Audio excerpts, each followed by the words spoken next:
Hello, welcome back to August Tarot Read. So for the last question, I always ask, what should the collective focus on for the month? Where should we put our energy? What is universal guidance for us? And what do they want us to focus on? So I already cut the deck, so let's see what we got.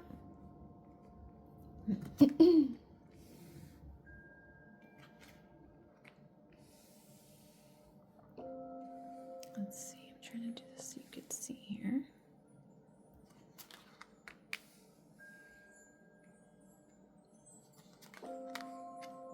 Okay, so I'm already getting that right now. There's some things that happen in the world, event-like, that you're going to have to keep yourself at a little distance, an emotional distance, a mental distance. There's stuff that's going to go on. You're just going to have to use your gut and read it intuitively and not emotionally react, is what I'm getting, first of all. So I feel like depending on where you fall in the ascension process, you're going to face the judgment. So I feel like they want people to realize that there will be consequences for actions as far as vibrational choices go. So I feel like people are questioning that. Like, how is it that this has been allowed to go on? How is it? There's a lot, I'm just getting, there's a lot of questions. There's a lot of things going on in the air. Within the collective. So I think they just want to make sure that people are not giving all the physical things a ton of attention, because this is just like a little bit. And this is kind of like this can be either a big change or the long way around, or, it took a while to learn the lesson. So I feel like we're kind of getting to the end of that, but people are still, there's just like, I keep getting just questions, question marks, questions, the whys for everything.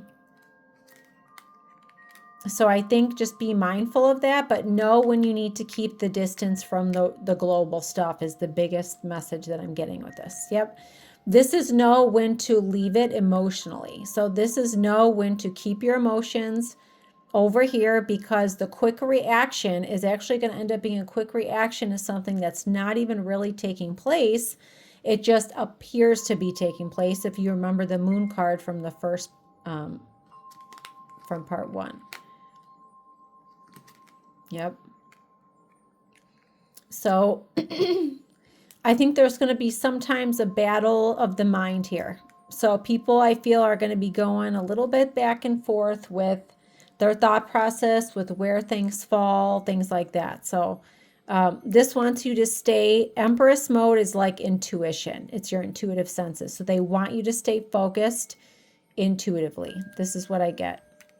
That's going to carry the most weight. Stay in your power, stay focused, go with your gut. Don't take everything at face value. Things that happen with different people are for different reasons. So know that on an individual level. On a collective level, remember, we're moving to a higher consciousness. So there's a lot of weeds to go through to get there. There's a lot of sifting through things. A lot of truth has to surface.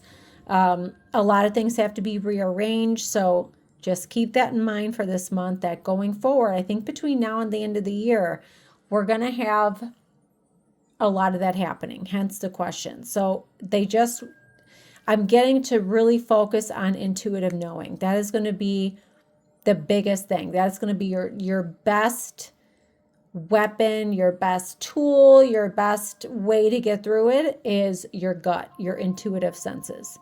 So if you haven't already, try to get back to practicing that. I go through that in readings one-on-one with people. You can go look at past videos. I'm sure there are other readers who talk about this, just really learning to discern how to read. And people are way better at it than they actually realize. Once you start practicing, like I'll have clients that even after one session, they're like, wow, I had no idea I could even do that. So that's where the universal energy wants people to stem from. Have everything run through your intuitive senses first before you react. That is the biggest message I'm getting. So thank you for watching.